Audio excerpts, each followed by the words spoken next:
والصلاة والسلام على سید الانبیاء والمرسلین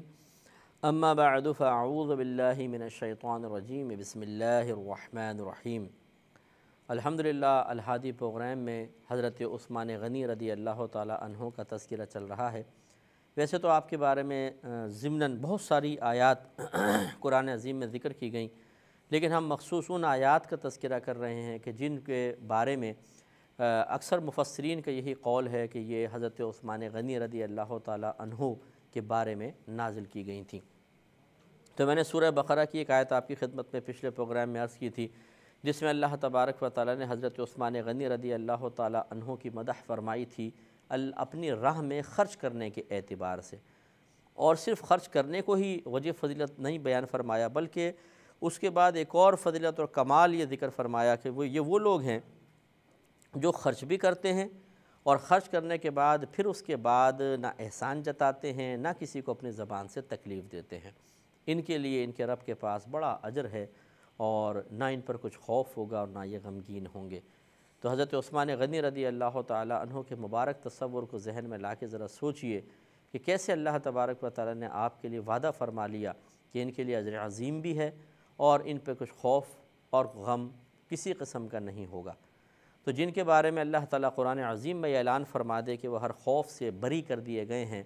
انہیں کوئی اذیت نہیں ہوگی، انہیں غم نہیں پہنچے گا، تو اس کا مطلب یہ ہے کہ اللہ تعالیٰ ان سے راضی ہو چکا ہے۔ اللہ تعالیٰ نے ان کے لیے جنت کا فیصلہ کر لیا ہے۔ اللہ تعالیٰ انہیں جنت الفردوس میں اپنے حبیب کریم صلی اللہ علیہ وسلم کے پڑوس میں ان کے قرب میں جگہ عطا فرمائے گا، کیونکہ سرکار کا یہ فرمان ہے کہ المرء مع من احبہ، ہر شخص اسی کے ساتھ ہوگا جس سے اس نے محبت کی ہے۔ تو صحابہ کرام علیہم الرضوان اور خصوصاً یہ جو جلیل القدر صحابہ ہیں خلفائے راشدین، ان میں خاص طور پر یہ سرکار سے بہت زیادہ محبت رکھنے والے ہیں، بہت پیار رکھنے والے ہیں، آپ کے قدموں پہ اپنی جانیں قربان کرنے، اپنے مال قربان کرنے، اپنی عزت و آبرو کو قربان کرنے کے لیے تیار ہیں۔ اور ایسا نہیں کہ انہوں نے خالی ہماری طرح کو زبانی نعرے لگائیں، غلامی رسول میں موت بھی قبول ہے، اور اگر موت دینے کی جان دینے کی باری آئے تو پھر حضرت راہ فرار اختیار کر جائیں، پتہ بھی نہ چلے کہاں گیا۔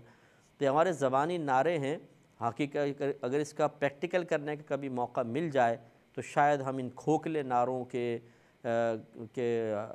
ایک حصی ثبوت پر قادر نہیں ہو سکتے ہیں، فزیکلی طور پر ہم کوئی ثبوت نہیں دے سکتے ہیں۔ اس کی آسان سی ضمناً بات آ گئی تو چلے میں دو جملے اس پر عرض کر دیتا ہوں کہ اس کی آسان سی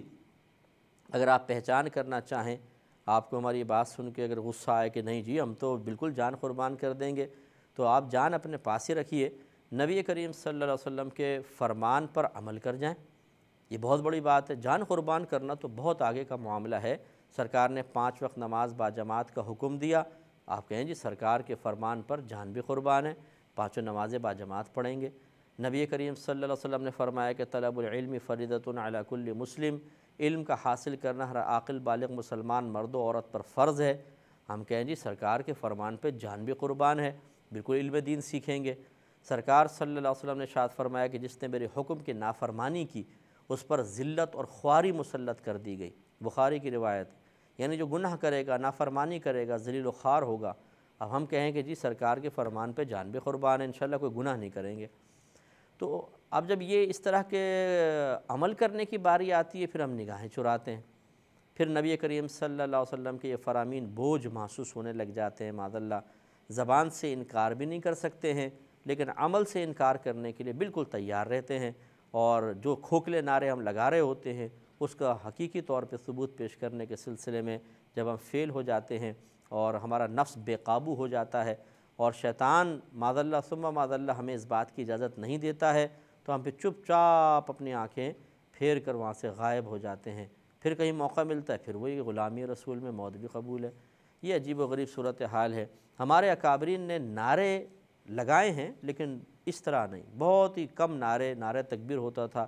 اور وہ بھی یہ نہیں کہ نعرے تکبیر اللہ اکبر کے نعرے بہت لگائے ہیں انہوں نے، اور وہ نعرے کم لگاتے تھے، حقیقتاً کام زیادہ کرتے تھے، اس لیے ان کا مقام اور مرتبہ بھی ہے۔ تو ان حضرات نے اپنی جانیں قربان کی ہیں، نبی کریم صلی اللہ علیہ وسلم کے لیے اپنے مال قربان کیے، اللہ نے ان کو سراہا اور قرآن میں باقاعدہ ذکر کیا ہے۔ اب جو آیت تھی سورۃ الاحزاب کی آیت نمبر 23 میں آپ کی خدمت میں پچھلے پروگرام میں عرض کر چکا ہوں، پھر دیکھیں اس کا پس منظر بیان کر رہے تھے تو پھر آخر میں ٹائم گزر گیا تھا۔ شان نزول اس کا یہ ہے کہ حضرت عثمان غنی، حضرت سعید بن زید، حضرت طلحہ، حضرت حمزہ اور حضرت مصعب رضی اللہ تعالی عنہ، ان تمام جلیل القدر صحابہ نے ایک منت مانی، ایک نظر مانی۔ انہوں نے عہد کیا اللہ تعالیٰ سے کہ ہم نبی کریم صلی اللہ علیہ وسلم کے ساتھ جب بھی جہاد میں جائیں گے ثابت قدم رہیں گے، کبھی پیچھے نہیں ہٹیں گے، یہاں تک کہ ہمیں مقام شہادت حاصل ہو جائے۔ اور پھر انہوں نے واقعی ایسا کیا کہ جب بھی جہاد میں گئے ہیں پھر پیچھے نہیں ہٹے۔ اس کی تعریف کرتے ہوئے اللہ تعالیٰ نے ارشاد فرمایا کہ من المؤمنین رجال، مرد مومنین میں سے کچھ ایسے مرد ہیں، صدقوا ما عاہدوا اللہ علیہ، انہوں نے سچ کر دکھایا جو انہوں نے اللہ سے وعدہ کیا تھا۔ یہ دیکھیں بڑی بات ہے کہ جب ایک وعدہ کیا ہے، اب یہ نہیں دیکھا کہ کس کے سامنے چند لوگ، بعض اوقات تو ہوتا ہے کہ آدمی کسی کے سامنے بڑھ کے مار دیتا ہے اور پھر عزت کی خرابی کے لیے سوچتا ہے کہ یار اب میں بات پوری نہیں کروں گا، عزت خراب ہو جائے گی۔ ایسا نہیں،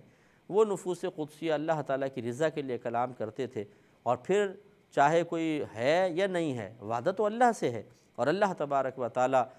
ہر مقام پر ملاحظہ فرما رہا ہے، ایک ایک لمحہ ہم اللہ کی نگاہ میں ہیں، تو پھر اللہ تعالیٰ سے کیا ہوا وعدہ کیسے پورا نہ کیا جائے۔ اور یہ بڑا کمال ہے کہ وہ ایسا وعدہ کریں اور پھر ایسا عمل کریں کہ اللہ گواہی دے دے کہ ہاں انہوں نے اپنا وعدہ سچا کر دکھایا، یہ بڑے کمال کی بات ہے۔ تو اللہ تعالیٰ نے فرمایا کہ انہوں نے اپنا وعدہ سچ کر دکھایا۔ اس کے بعد حضرت حمزہ اور حضرت مصعب یہ جہاد میں شہید ہو گئے، اور حضرت عثمان غنی، حضرت طلحہ رضی اللہ تعالیٰ عنہ یہ ان کے بعد بھی باقی رہے اور منتظر رہے کہ ہمیں بھی مقام شہادت حاصل ہو جائے۔ تو اللہ تبارک و تعالیٰ نے دونوں کا تذکرہ فرمایا۔ ارشاد ہوتا ہے فَمِنْهُمْ مَنْ قَضَى نَحْبَهُ، پس ان میں سے بعض تو وہ ہیں جنہوں نے اپنی منت کو پورا کر لیا، یعنی شہید ہو گئے، واقعی جمے رہے اور شہید ہو گئے، جیسے حضرت حمزہ تھے، حضرت مصعب ہیں، اور وَمِنْهُمْ مَنْ يَنْتَظِرُ، اور ان میں سے بعض وہ ہیں جو ابھی انتظار کر رہے ہیں۔ یعنی انتظار کرنے کا مطلب یہ نہیں ہے کہ وہ آگے بڑھ کے کوئی شہادت حاصل نہیں کر رہے ہیں، لڑ رہے ہیں، کفار سے مقابلہ کر رہے ہیں اور منتظر ہیں کہ کب اللہ تبارک و تعالیٰ کی طرف سے بلاوا آ جاتا ہے اور کب کسی کی تلوار سے ہم مقام شہادت حاصل کر لیتے ہیں۔ اور تو اس طریقے سے اللہ تعالیٰ نے کی مدح فرمائی کہ جو بعض نے تو اپنے قول کو پورا کیا، مقام شہادت حاصل کر لیا، اور کوئی ایسا ہے جو ابھی منتظر ہے کہ بس جب موقع ملے میں اپنی راہ اللہ تعالیٰ کی راہ میں، اپنی جان اللہ تعالیٰ کی راہ میں قربان کر دوں۔ اور پھر اللہ تعالیٰ نے اسی مضمون کو دوسرے الفاظ میں ذرا اس کا اعادہ فرمایا کہ وَمَا بَدَّلُوا تَبْدِيلًا، اور وہ ذرا بھی نہیں بدلے۔ کیسے بھی حالات دیکھیں، بعض اوقات ایک وقتی جوش ہوتا ہے، ایک کیفیت ہوتی ہے، جذبات ہوتے ہیں، ہم کسی اجتماع میں بیٹھے ہوتے ہیں، بیان سنتے ہیں، میڈیا پہ بیان سن رہے ہوتے ہیں، کسی کی کوئی بات پڑھ لیتے ہیں، کسی کی کیسٹ میں بیان سن رہے ہوتے ہیں، وقتی طور پہ ایک جوش چڑھتا ہے، ایک طبیعت میں تبدیلی پیدا ہوتی ہے، کیفیات بدلتی ہیں، جذبات بدلتے ہیں، احساسات بدلتے ہیں، سوچ اور فکر کا زاویہ بدلتا ہے، اور ہم کچھ فیصلے کر کے اٹھتے ہیں، میں یہ کروں گا، یہ کروں گا، یہ کروں گا۔ لیکن اکثر یہ دیکھا گیا ہے کہ بس اس محفل سے باہر نکلے نہیں، تھوڑا سا کسی اور دنیاوی کام میں مشغول ہوئے نہیں، کہ جتنے منصوبے بنائے تھے سب ہوا ہو جاتے۔ نماز کی فضیلت سنی، نماز کی وعیدیں سنی، ارادہ کریں گے اب انشاءاللہ ایک بھی نماز قضا نہیں ہوگی، باہر نکلے، ایک دو نمازیں جوش میں پڑھیں، تیسری نماز میں غائب ہیں حضرت، وہ کہاں چلے گئے، وہ ختم، عارضی کیفیات تھی۔ لیکن ہمارے اکابرین کا یہ معاملہ نہیں ہے، اور اللہ تبارک و تعالیٰ کو یہی استقامت انتہائی محبوب ہے۔ سیدہ عائشہ صدیقہ رضی اللہ تعالیٰ عنہا ارشاد فرماتی ہیں کہ نبی کریم صلی اللہ علیہ وسلم جب بھی کسی کام کو شروع فرماتے تو پھر اس کو ہمیشہ کرتے تھے، اسے چھوڑتے نہیں تھے۔ اور نبی کریم صلی اللہ علیہ وسلم نے ارشاد فرمایا کہ تم جو بھی عمل کرو استقامت کے ساتھ کرو، چاہے وہ تھوڑا ہی کیوں نہ ہو۔ تو یہ ہمارے اکابرین کا طریقہ رہا ہے کہ جب وہ کسی اللہ تعالیٰ سے عہد کرتے تھے تو یہ اصل میں ایسا نہیں تھا کہ کوئی عارضی کیفیت تھی، وقتی جوش تھا جس کے تحت کر لیا اور بعد میں وہ بدل گئی کیفیت تو وہ وعدے بھی گئے، نہیں۔ یہ بڑا کمال ہے، اور اس نقطے کو آپ کو اور مجھے سمجھنا چاہیے کہ جب وہ کسی ایک یقینی سی بات ہے کیفیت کے تابع ہو کے ایسا کرتے تھے، اس کا تو انکار نہیں ہے کہ انسان کبھی جوش میں ہوتا ہے اور جذبات میں ہوتا ہے اور وہ فیصلے کرتا ہے، ایسا ہوتا ہے، ان کے ساتھ بھی ہوا، صحابہ کرام کے ساتھ جب نبی کریم صلی اللہ علیہ وسلم ترغیب دیتے تھے، سمجھاتے تھے تو جوش بڑھ جایا کرتا تھا اور وہ بڑے بڑے فیصلے کیا کرتے تھے۔ لیکن ان کا کمال یہ ہے کہ اب وہ ماحول اگر بدل گیا، وہ کیفیات بظاہر بدل گئیں، وہ اپنے فیصلوں کو نہیں بدلتے تھے، وہ اپنے فیصلوں میں کمزور نہیں ہوتے تھے۔ گویا کہ بعد میں جب کیفیت بدل گئی، ماحول بدل گیا، وہ اپنی اس بدلی ہوئی کیفیت پر غالب آنا سیکھ چکے تھے۔ مثال کے طور پہ میں اپنے دور کی ایک مثال دے دیتا ہوں اسے سمجھانے کے لیے۔ مثلا میں کسی جگہ بیٹھا، کسی نے نماز کی ترغیب دی، اب اس ماحول کی وجہ سے لوگ اس بیان کو سن کے رو رہے ہیں اور ترغیب حاصل کر رہے ہیں، میں نے بھی ارادہ کر لیا میں نماز پڑھوں گا۔ اب میں باہر نکلا، ماحول بدل گیا، اپنے ایسے دوستوں کے ساتھ کھڑے ہوئے ہیں جی، اب اذان ہو رہی ہے، دل نہیں چاہ رہا نماز پڑھنے کو۔ لیکن جو اگر واقعی اکابرین کے طریقے پہ چل رہا ہے، اگر میں یوں کروں کہ چاہے دل مانے نہ مانے، دل کو مار کر ہمت کر کے مسجد تک پہنچے نماز ادا کریں، یہ ہمارے اکابرین کا طریقہ ہے۔ اور اگر ایسا ہو کہ ہم کھڑے رہیں اور بولیں چھوڑو یار ابھی بعد میں پڑھ لیں گے، اچھا ابھی تو اذان ہوئی ہے اور ابھی یار دوستوں کے ساتھ مزہ آ رہا ہے، ان کو چھوڑ کے کیسے جاؤں، یہ جاؤں گا تو یہ کہیں گے بھائی بڑا مولوی بن رہا ہے، بھائی جمعہ 8 دن نمازیں شروع کی ہمارے ساتھ بھی نہیں بیٹھتے، یار بیٹھ جاؤ بعد میں پڑھ لینا۔ اس طرح کی ان کی باتوں کا خیال کر کے انسان شرمندہ سا بیٹھا رہتا ہے، اٹھنے کی ہمت نہیں کر پاتا، اسے شرم آتی ہے نماز پڑھنے کے لیے جاتے ہوئے کہ یہ کیا کہیں گے، اور وہ نماز چھوٹ جاتی ہے۔ خصوصاً جو بیچارے نماز نہیں پڑھتے ہیں وہ یہ سوچتے ہیں اگر میں جاؤں گا تو یہ بولیں گے، تانا دیں گے کہ یار تو نماز پڑھتا نہیں تھا، جمعہ 8 دن ہوئے، کیا ہو گیا بھائی، بڑا مولوی بن گیا ہے، مولویوں کے ساتھ رہتا ہے۔ اور اس میں بھی خوف ایک پیچھے یہ ہوتا ہے کہ ہمیں خود پتہ ہوتا ہے کہ ہم کسی عمل پر استقامت پذیر نہیں رہتے ہیں، تو ہم یہ سوچتے ہیں کہ ابھی اگر میں جوش دکھا کے چلا گیا اور 4 دن بعد پھر میں ان کے سامنے نمازیں قضا کر رہا ہوں گا تو یہ اور زیادہ پھر میرا، جس کو عرف عام میں کہتے ہیں کہ ڈبہ باندھیں گے اچھی طریقے سے اور خوب میرا مذاق اڑائیں گے، تو انسان کہتا ہے کہ ان کے سامنے بھی نماز نہ پڑھو تاکہ بعد میں اگر نہیں پڑھوں گا تو کم از کم مذاق تو نہیں اڑے گا۔ یہ ہمارے ہاں بہت زیادہ یہ چیزیں رائج ہیں، ہمیں اس کو سوچنا چاہیے، سمجھنا چاہیے کہ پہلی بات تو یہ کہ ہم خوب سوچ سمجھ کر فیصلہ کریں۔ اگر کسی عارضی کیفیت یا ایک عارضی ماحول کے تابع رہ کر اپنی طبیعت کو اس کے تابع محسوس کر کے کوئی فیصلہ کرتے ہیں، کوئی ارادہ کرتے ہیں، کوئی عہد کرتے ہیں، کوئی وعدہ کرتے ہیں، تو بس پھر ہمیں یہ سوچ لینا چاہیے کہ اس کے بعد چاہے ماحول بدل جائے، چاہے کیفیت بدل جائے، چاہے کچھ بھی ہو، میں اپنے وعدے کو پورا کروں گا، بدلوں گا نہیں۔ یہ اگر ہم جہاد کرنے میں کامیاب ہو جائیں تو یہ وہ جہاد ہے کہ جس نے اس جہاد کو اختیار کیا، اللہ تبارک و تعالیٰ نے اس کا ذکر قرآن میں قیامت تک کے لیے زندہ کر دیا۔ اس چیز کو سمجھنے کی ضرورت ہے۔ تو یہ جو ہم عارضی وعدے کرتے ہیں اپنے رب کریم کے ساتھ، چاہے قلبی وعدے ہوں، چاہے زبان سے الفاظ ادا کریں اور پھر ان کو جان بوجھ کے توڑ دیا کرتے ہیں، یہ انتہائی قبیح اور برا فعل ہے۔ بعد ہمارے بھائی توبہ کرتے ہیں اور ہوتا یہ ہے کہ جس سے کوئی گندی عادت لگ گئی ہے، اب اس چھوڑے نہیں جا رہی، تو بعض اوقات ہم پہلے تو عام ایسی اللہ کی بارگاہ میں توبہ وغیرہ کرتے رہتے ہیں تاکہ بس ہم گناہ سے بچیں، اس سے ایک نفس ذرا اثر بھی قبول کرتا ہے، تھوڑا بہت کر لیتا ہے، لیکن پھر نفس اس کا عادی بن جاتا ہے، توبہ کرتے ہوئے روکتا نہیں ہے اور پھر تڑوا کے دم لیتا ہے۔ تو پھر وہ اس طرح کا گناہ گار نوجوان جو ہوتا ہے وہ سوچتا ہے اب میں کوئی اور سخت قدم اٹھاتا ہوں تاکہ نفس پیچھے ہٹے، تو بعض اوقات وہ قسم کھا لیتے ہیں، خدا کی قسم آئندہ یہ گناہ نہیں کروں گا۔ جب اس طرح قسم کھاتے ہیں تو وقتی طور پر نفس میں خوف کی کیفیت پیدا ہوتی ہے اور وہ نفس پھر اس گناہ سے کچھ عرصے کے لیے اس گناہ کی طرف اکسانے سے پیچھے ہٹتا ہے۔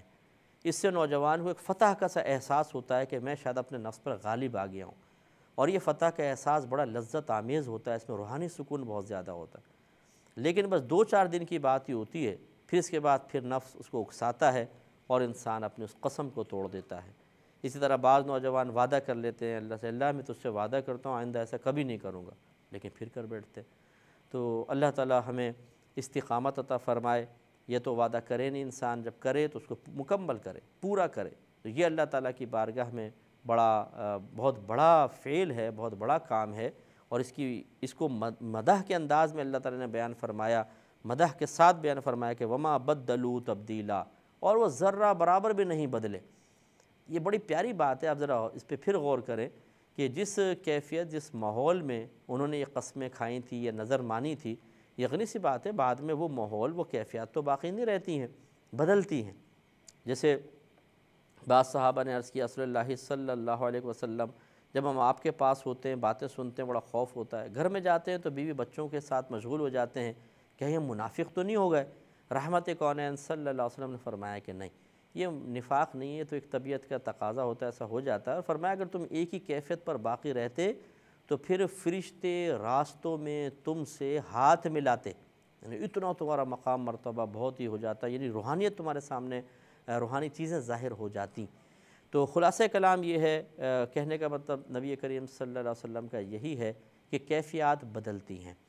تو یہ صحابہ کرام جب نظر مان رہے تھے تو ان کی کیفیت بھی تو بدلی ہوگی نا۔ عثمان غنی رضی اللہ تعالیٰ عنہ جس ماحول میں، جس کیفیت میں ابھی اللہ کی بارگاہ میں وعدہ کر رہے ہیں، وہ کیفیت اور ماحول بدلا، لیکن اس کے باوجود انہوں نے اپنے آپ کو بدلنے نہیں دیا، جو وعدہ کیا تھا اس کو پورا کیا۔ اب اس سے ہمیں، آپ کو اور مجھے درس حاصل کرنا چاہیے، اور اپنی طبیعت کو مضبوط بنانا چاہیے، اپنے ارادوں کو مضبوط کرنا چاہیے، اور جو اللہ سے وعدے کیے ہیں، چاہے وہ زبانی ہوں چاہے قلبی ہوں، انہیں پورا کرنے کی کوشش کرنی چاہیے۔ اور یہ میں آپ کی خدمت میں عرض کر دوں کہ جب ہم ایسا کرنے لگیں گے تو انتہائی دشوار یہ چیز ہمیں محسوس ہوگی، بہت دشوار، بہت ہی مشکل ہے حقیقتاً کہ جیسے میں نے عرض کیا، ایک وقتی کیفیت، ایک وقتی ماحول اچھا سا ایسا ہوتا ہے کہ بہت سے فیصلے کرنا بڑا آسان ہو جاتا ہے، لیکن جب ماحول اور کیفیت بدلتی ہے تو ان فیصلوں پر، ان ارادوں پر استقامت پذیر ہونا، یا عملی طور پر ان ارادوں کو اپنے اوپر نافذ کرنا، اس کے مطابق عمل کرنا انتہائی دشوار ہو جاتا ہے، بہت دشوار، اور آدمی اکثر شکست کھا جاتا ہے۔ جب ہم یہ پریکٹیکل کر کے دیکھیں اور واقعی ہمیں اذیت محسوس ہو اور بڑا مشکل محسوس ہو، اور ہم کہیں کہ یار یہ تو ہمارے لیے بڑا مشکل ہے، تو اس وقت ہمیں تھوڑا سا یہ بھی سوچنا چاہیے کہ واقعی ہمارے اکابرین اس قابل تھے کہ ان کی تعریف کی جائے، واقعی وہ اس قابل تھے کہ اللہ تعالیٰ اس کے رسول کی بارگاہ میں اتنا مقام پائیں۔ اگرچہ اس کا ہم کوئی انکار نہیں کر سکتے کہ ان کو یہ توفیق اللہ کی طرف سے حاصل تھی، اصل ہر کمال ہمارے رب کا کمال ہے، لیکن اب اللہ تعالیٰ کے کمال، اللہ کی طرف کمال کی نسبت کرنے کا مطلب یہ نہیں ہے کہ ہم ان کے کمال کو بالکل بھول جائیں۔ یقیناً وہ باکمال شخصیات ہیں کہ اللہ نے ان کو اس بات کی قدرت و اختیار دیا تھا، چاہیں تو اپنی قسموں کو پورا کریں، چاہے تو نہ کریں۔ تو یہ نہیں ہے کہ اگر وہ اپنے وعدوں کو پورا کر رہے ہیں تو ان کو کوئی تکلیف نہیں پہنچ رہی، کوئی اذیت نہیں پہنچ رہی، انہیں اپنے آپ سے لڑنا نہیں پڑ رہا، ایسا نہیں، وہ لڑتے تھے اپنے ساتھ، کیفیات کے ساتھ، طبیعت کے ساتھ، اور پھر اپنے وعدوں کو پورا کیا کرتے تھے۔ تو آپ کو مجھے آج کے اس درس سے، قرآن سے یہ ضرور سبق حاصل کرنا چاہیے، تھوڑا سا اپنے اندر چینج لانے کی ضرورت ہے۔ آپ بھی سوچئے، میں بھی سوچتا ہوں کہ ہم جو کچھ کرتے رہے ہیں، جو لاؤبالی پن اور عدم سنجیدگی ہمیں نظر آتی ہے کہ کسی چیز کو سنجیدگی سے نہیں لیتے ہیں، بچوں والی عادت ہے، 2 دن کرتے ہیں جوش میں، تیسرے دن چھوڑ دیتے ہیں، 4 دن کرتے ہیں، 5ویں دن چھوڑ دیتے ہیں۔ یہ نہیں ہونا چاہیے۔ پہلے ہم سوچیں سمجھیں کیا کیا کرنا لازم ہے، کیا کیا ہم نے اپنے اوپر لازم کیا ہے، اور اب اس کو کیسے میں پورا کرنا ہے۔ یہ ہمت کریں گے تو انشاءاللہ بڑی برکت ہوگی۔ اللہ تبارک و تعالیٰ سے دعا ہے کہ جو کچھ سنا اللہ تعالیٰ اس پر مجھ گناہگار کو بھی اور آپ سب کو بھی عمل پیرا ہونے کی توفیق عطا فرمائے، آمین۔ وآخر دعوانا